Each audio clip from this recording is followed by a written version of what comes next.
June 2017లో దేశవ్యాప్తంగా సంచలనం రేపిన ఉన్నావ్ అత్యాచారం కేసు మళ్లీ 8 ఏళ్ల తర్వాత హెడ్లైన్స్ లో నిలుస్తోంది.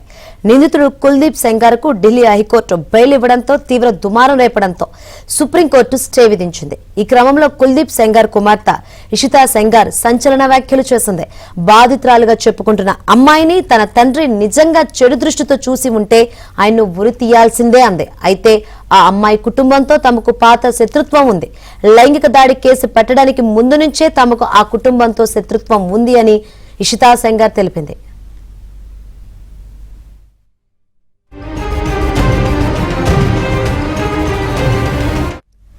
లైంగిక దాడి బాధితురాలి మామ ఒక రౌడీ షీటర్ అని, అతనిపై 17 కేసులు ఉన్నాయని, అతను ప్రస్తుతం తీహార్ జైల్లో ఉన్నాడని ఇషితా తెలిపింది.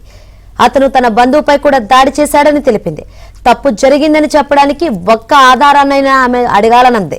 అయితే బాధితురాలుగా చెప్పుకుంటున్న ఆమె గతంలోనూ ఇతర వ్యక్తులపై కేసులు పెట్టిందని, 2.5 నెలల తర్వాత ఉద్దేశపూర్వకంగానే తమ నాన్న పేరును చేర్చిందని ఆవేదన వ్యక్తం చేసింది.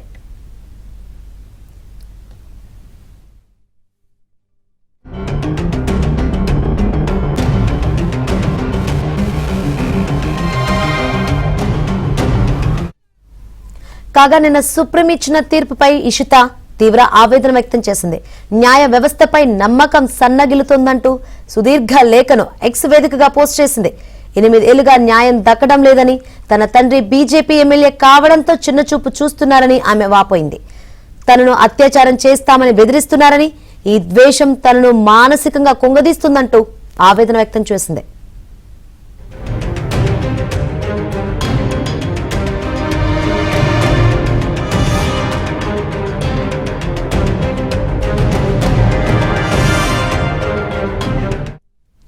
తాము మౌనంగా ఉండడానికి వ్యవస్థపై నమ్మకమే కారణమని ఇషితా తెలిపింది. నిరసనలు ఆందోళనలు చేయలేదని, నిజం బయటపడడానికి ఆర్భాటం అవసరం లేదని భావించామని, కానీ ఈ మౌనం తమను ఎంతగానో దెబ్బతీసిందని ఇషితా ట్వీట్లో రాసుకొచ్చింది. ఎన్నో తలుపులు తట్టామని, ఎన్నో ప్రయత్నాలు చేశామని, అయినా తమ మాట ఎవరూ వినలేదని ఆవేదన వ్యక్తం చేసింది.